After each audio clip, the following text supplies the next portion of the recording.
welcome to Outside Eden, two sinners discovering grace together. Good morning. Good morning, Judith. This is my wife, Judith. We've been married for 20 years, and we have 4 children from the ages of 20 down to 8. They're all about to have birthdays. And we're in our home. There are dogs and children at home, so we apologize if there are any noises. We're going to let you know that up front. And a rogue bird that keeps trying to get in our house. A rogue bird.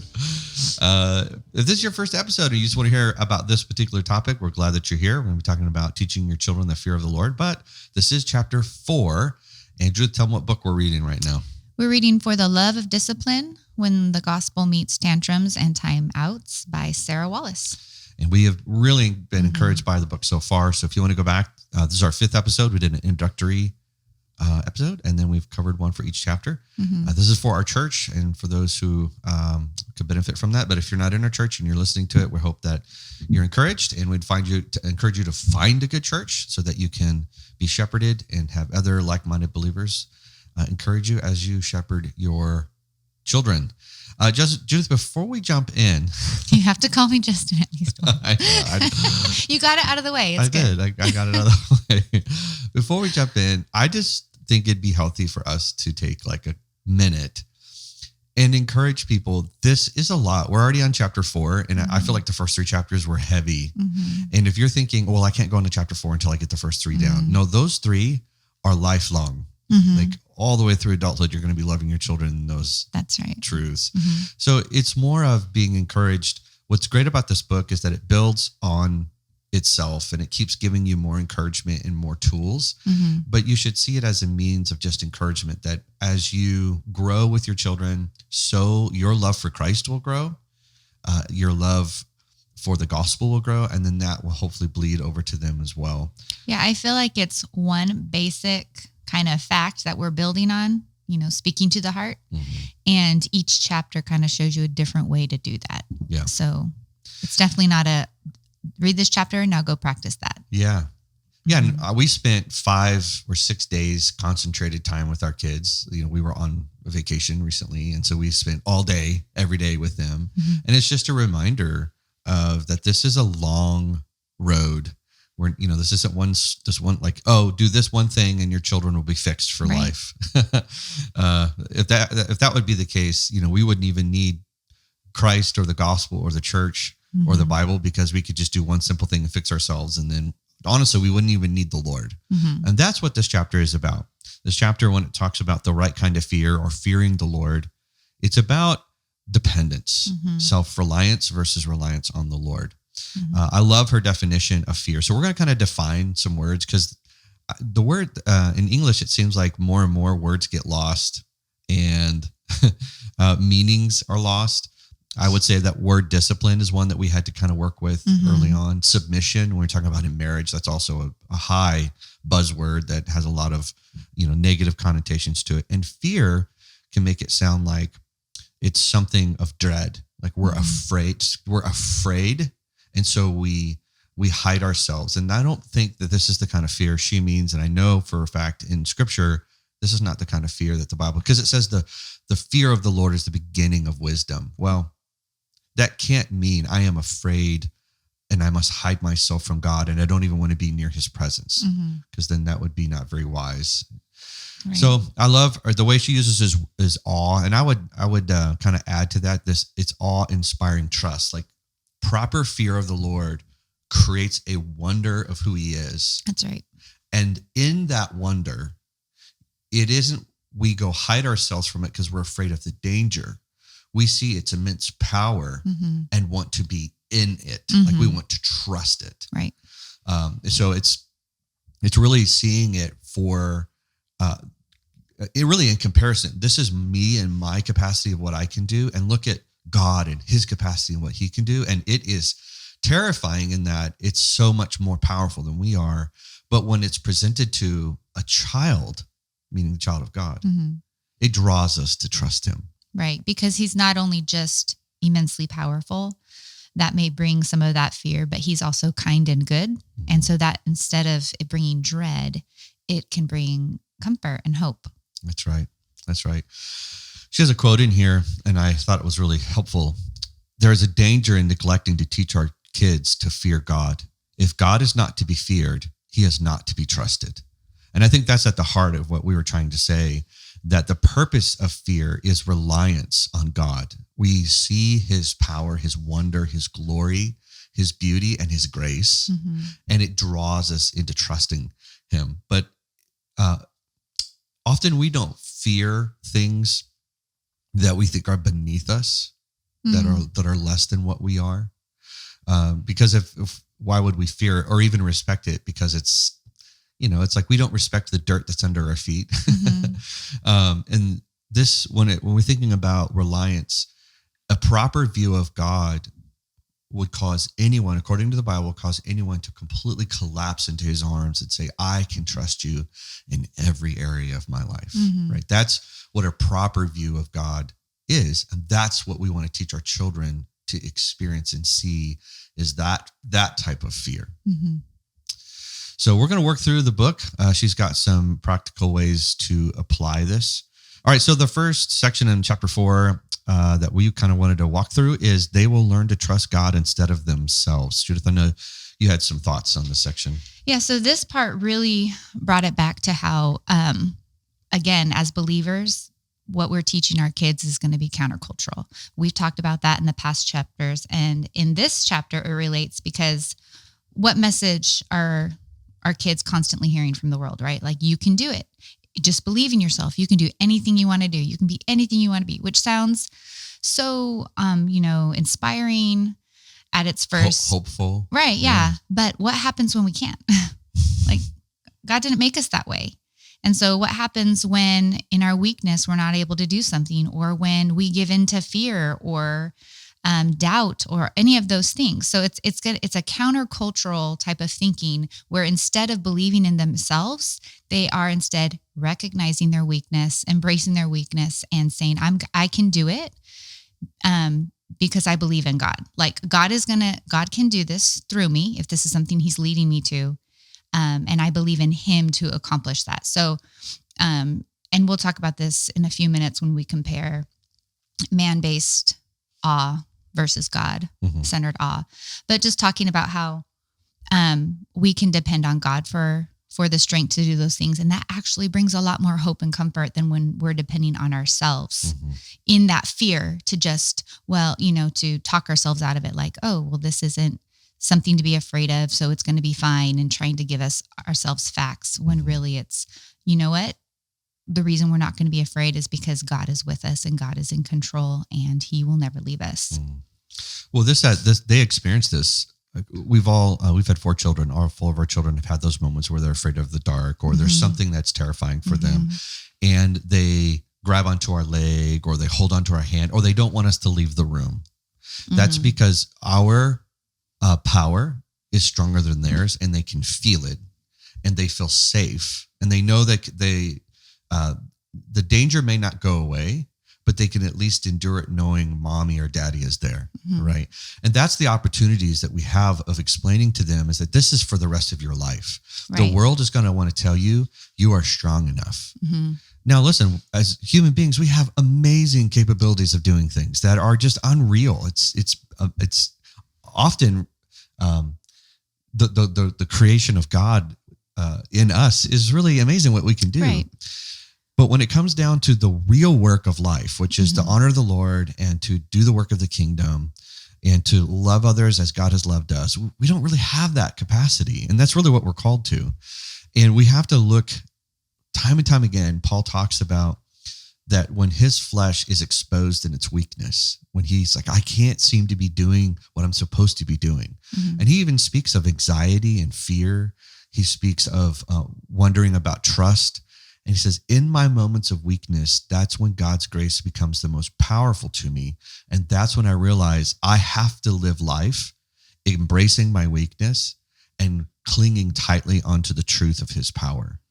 Yeah, so we're teaching them to fear God, not in that dread way, but in that awe, the constant remembering of his power and his goodness, and fearing him in that way. And when we do that, no matter what comes to them in life, they can let go of what they can do in their abilities and come back to, I can have comfort because I serve an all-powerful, good God, and I can have confidence in that. Well, and this really, I'm going to connect the two. When in the next section, it talks about the fear of God points to the gospel. If the world's agenda and the world's message is all our children are hearing, then pointing them to God is not going to make sense to them, because that's not what the world does not point to them to a higher power. It's all about my emotions, my feelings, and what I want to do. And often, we tell people you can be whatever you want to be. Well, whatever they want to be may not be honoring to the Lord or may not be right in the eyes of God. It may not be a part of his will, right? And so when we're teaching our children about life, the gospel comes in and teaches them, first of all, your position before God is that you are a guilty sinner, that you have committed crimes against him, not once, but your entire life is an existence of crime. And God frees us from that so we don't have to continue in our sin.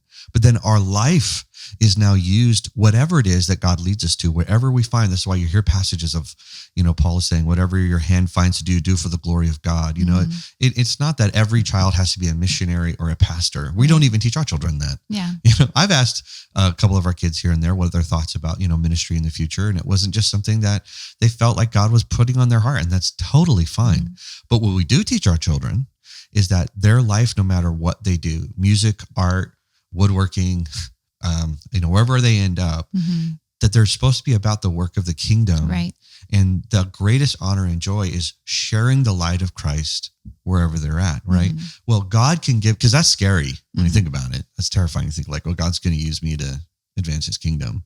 But that's where we're teaching our children that you have to trust in God's means. And God's means is through his word and through his church, right? So when we're teaching them to you can't teach a child to depend upon God by one or two conversations a week. Right. It has to be a life that is centered around the gospel and centered around the words and means of God, which is in his church.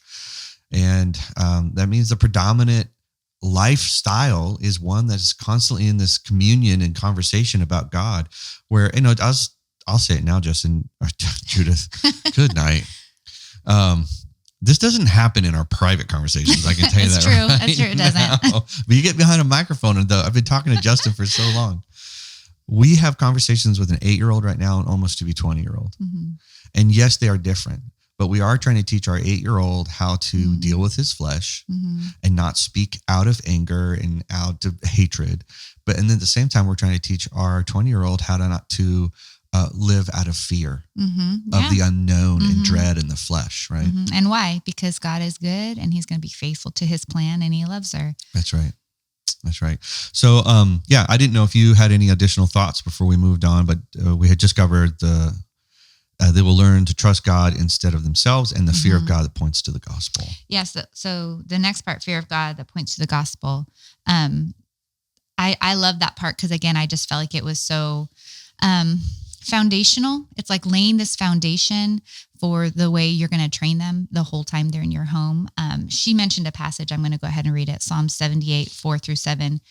We will not hide them from their children, but tell to the coming generation the glorious deeds of the Lord and his might and the wonders that he has done. So it continues. But again, you can see laying that foundation of creating awe and fear of who God is. He established a testimony in Jacob and appointed a law in Israel, which he commanded our fathers to teach to their children, that the next generation might know them, the children yet unborn, and arise and tell them to their children, so that they should set their hope in God and not forget the works of God, but keep his commandments. Again, there's nothing written in there about fear of punishment or anything like that. It's all about, wow, look who God is. Look at his power. Look at his love. And that should direct how you operate. And so I just wrote down, they come to know and understand the fear of the Lord as they hear us talk about his mighty works and great compassion and forgiveness. And this is a proactive work. So again, it's something that we're doing every day, which I know there's verses in Deuteronomy that talk about that, but it's something that we're talking about every day, all day long, taking every opportunity. So at the end of the day, on most days. It's going to be more about, wow, look at that creation that God made. Wow, he's a God of detail. He created this for his glory and so that we could enjoy it and marvel at it.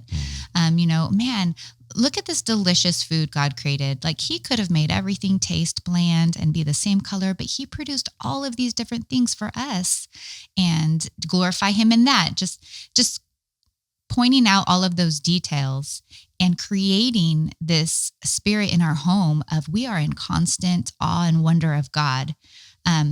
Instead of, don't do that. God's watching you. We don't want to disappoint him, and again, we don't always say that and connect it to God, but sometimes when we parent in a constant, you do this, you get that, you do this, you get that. That's a picture of God to them by That's how right. we're parenting them. Yeah. So I just loved how this once again just laid a foundation for, no, we have to be proactive from day one. And we're not going to do this every day perfectly. And I hope you guys can always hear my heart in this. We're not going to do it perfectly. And we don't have to because God is gracious. But just that being our goal, that as much as we can, day in and day out, we are pointing our kids just to the awe and wonder and power and glory of Christ. Yeah. Well, what you're describing is transactional relationships. Mm-hmm. And we don't have that with God. I mean, we do with Santa Claus, which is crazy. We love to sing songs about Santa. And what is he? He gives you coals if you're bad, and he gives you a present of your wish if you're good.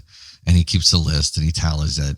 And we don't want to, I'm guilty of it. We're all guilty of saying, oh, God is so disappointed in what you're doing. Well, yeah, guess what? God is also disappointed in your parenting at that moment too. We don't want to be pointing our children to, hey, perform well. Otherwise, God's going to thump you on the head. Mm-hmm. He has so many reasons to reject us and to thump us on the head. Yeah. And she says that. She says it's so rare to have a religion that creates total humility and total confidence that exist in harmony. Because if you think of false gods and other religions, people are scared of their God. That's right. And then they do all these things. There's still not total confidence that they'll be accepted, but they do all these things in hopes of being accepted. And with God, we can look at it and say, again, be in awe, that fear and awe of, wow, he could have destroyed us, but he chose to forgive us. And that constant of, he has the power to do this, but because of his love and mercy, he's done this. That's right. It creates a different kind of fear. It's an awe instead of a dread. That's right. Yeah, he's not obligated. You were talking about in pagan religions, you'll notice like in the Old Testament, they were making sacrifices of all different kinds, including their own children, as an almost the God is now obligated to be benevolent to them because they made the ultimate sacrifice of giving one of their children over. And now they're waiting for the God to do his part. It's total transactional, where the entire Bible is, it doesn't matter what story you pick up in, you're going to see the failure of man and the benevolent love of God in mercy. He doesn't wink at our sin, but we just celebrated the resurrection of Christ yesterday. Mm-hmm. And the resurrection of Christ, is such an amazing celebration because Christ conquered death, which is the ultimate penalty for our sin, rose from the grave and sits victorious. And so God's benevolence towards us cost him the ultimate, which is the death of his son. And that's what we're teaching our children, is that we love him because of the ultimate amazing sacrifice of what he did for us. And this has been, Judith and I, a couple of years ago, we had this conversation just about like teaching our children tone and then motivation from love instead of fear. Mm-hmm. Like they obeyed dad because they're afraid of the consequences dad would bring. Mm-hmm. And I could even use that voice, the dad voice. And I realized that the difference was sitting my children down. And I ask this question all the time. They might even be able to, some of them might even hear me right now. But I said, now listen, you did this expecting it to benefit you. Do you feel like it benefited you? And no, because they're angry. Right. It doesn't feel good. No. Do you feel loved because of this? No, because you thought it would. Does anyone else around you feel loved? And did anyone else around you benefit from what happened? No. So what do you think that came from? Love of God or selfishness? And instead of scolding them and obviously you can't do this with a 2-year-old. Right. It's different. As they get older, these are the conversations you're going to have. But you're helping them look to the gospel and say, look, the consequences you're experiencing is because you ignored the truth of what God's love does for us. And when he says, love others and you will have this joy, it's an opportunity for us to teach them God's way and his power and his might is so much better than yours. You trusted your own way and look what it produced. Let's trust God's way and let's see what happens, because I think it will produce joy. And that's this next section where it talks about fear of God impacts discipline, right? So I don't know if you have any thoughts there, Judith, but this is that transition that she made in the book. And I know that this is something we've been practicing in our parenting, that you don't just tell your kids the gospel expecting like all of a sudden it's going to click one day. And I know a lot of parents are excited because like, oh, my child said a prayer and now they're saved, and they're expecting like this massive change. Well, if that was the case, there wouldn't be any warning passages in the Bible about Christians staying as childish in their faith or wandering. You know, your child, even though, which I do believe that 3 of our 4 children have put faith in Christ, and I believe that, they still wander like we do, right? So we have to constantly be using the gospel, the wonder of who he is and the power of who he is, to then discipline their heart, to shepherd their heart towards actually believing and obeying it. Yeah. This is from the same section, but it's a little bit of a different thought. She says, discipline, when it's from the fear of God in this correct way, is all about God and not about us. And when I read that sentence, it reminded me of previous chapters we read where we discussed how a lot of times in parenting, it's fueled by our annoyance or irritation or inconvenience. And when we let the gospel impact our discipline, it's all about God. It's about his authority, not our authority, not, oh, you really put me out right now, and so I'm going to show you what happens when you put me out, you know, just because we're bigger and we're in charge. That's right. It points to Christ and his authority, and kids will pick up on that. And also, I would even say, how does that affect how they treat others? That's right. When they're the ones who get to be in charge? Or is it merciful and patient? Or is it, oh yes, rules, I have total control? You know, and we can see it in our children because like we've said before on here, our parenting has changed. 20 years ago when we were raising our first, it was very much about outward behavior and obey first time. Right now, it's like you don't leave any room for any other circumstances, just perfect obedience right now, the first time I ask. And, you know, I think that affects how they treat others and what they expect from others. And so I feel like when this kind of parenting, the correct gospel-centered parenting is instituted, I feel like not only does it help our children obey and help them to fear God, but it also helps how they treat others, you know, and what the kind of grace and mercy they show others, because it's all based on this thinking of really understanding the gospel and who God is. Yeah, I think what's helpful for me, being that I'm a pastor, I think about this a lot, but even in our parenting, God, so Adam sinned, the whole world fell into a curse, and they are now underneath the depravity of their flesh, right? And so that precious human being, God plants into this Christian home, and he says, teach them to fear me, right? And now that word fear, again, if you don't understand it correctly, you're like, well, I want my kid to be afraid of the Lord. No, we want our children to see the awe and wonder of God and trust him. So if I could rephrase it so that we could help in our modern context, you know, it says we are to raise our children in the fear dimension of the Lord. We're to raise our children to see the power of God and the gospel and trust him with their whole life. And it starts at the diaper age all the way to the graduation of 21, 22 years old, right? And there is something unique and special when you think about your kids being a gift from the Lord, because that's how the Bible describes it, that he entrusted them to me. He says, you're a sinner that will need to depend on me even greater now, because you are not. So this is my encouragement to the parents, to all of us, including us on the podcast, that we, the longer I parent, the weaker I feel. And the more I go, if I don't have God's truth, my kids are hopeless, and so am I. So hopefully you're hearing in here, we're not giving you tips of how to do it. We're hopefully pointing you to the reality that you can truly trust God and his word, right? That to spend all of your energy and time shaping and molding your kids' hearts towards God is the greatest gift and mission of your life. It is the work of the kingdom, right? To shape and mold your marriage in such a way that it remains strong so that your kids have a safe place to be, right? So not only is this a book, I think that's healthy for parenting, and there's a lot of single parents who are going to be listening to this. So hopefully everything we're saying is beneficial. But I do want to take a moment and say also, you have to work on your marriage. And if you're not first reflecting it with your spouse, it's going to be even harder then to reflect it to your children. Mm-hmm. Yeah, more is caught than taught. This is very, very true.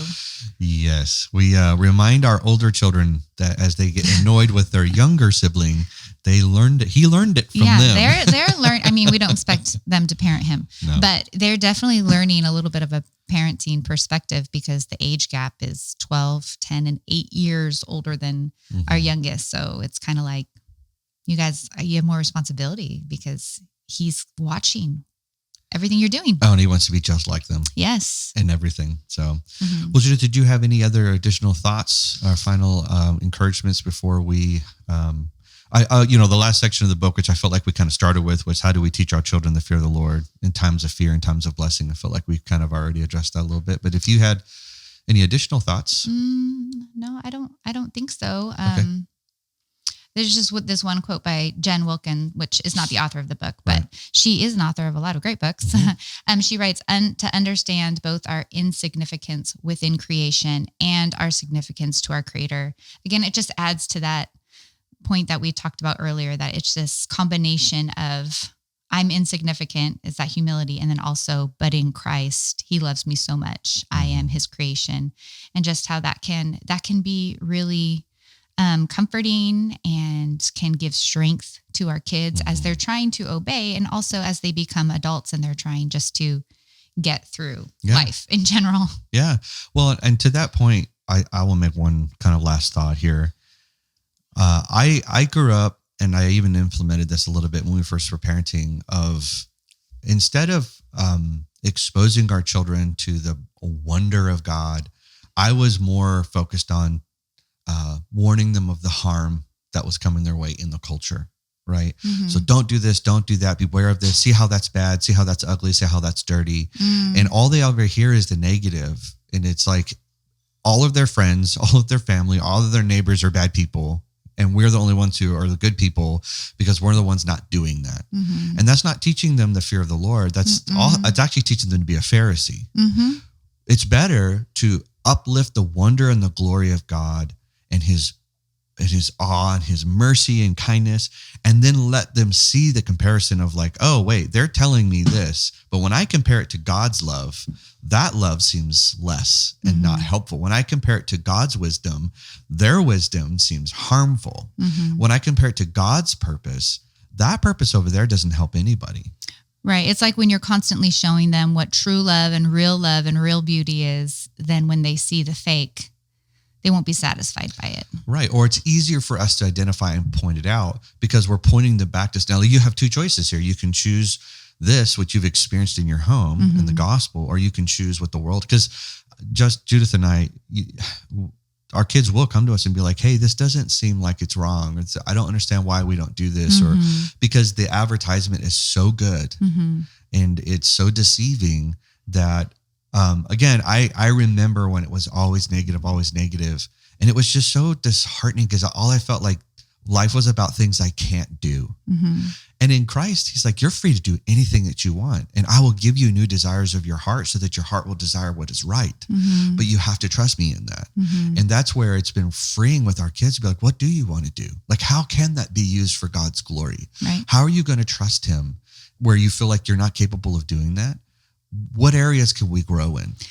Right. And I do want to touch on this a little bit because it's just something that I feel passionately about. And I feel like it's kind of a subtlety in our culture. But when we are staying so busy with activities, we are going to have less time to have these conversations with our kids. We're going to have less time to be constantly pointing out the beauty of Christ and His creation. I feel like when we leave time for observation and exploring things that He is drawing us to,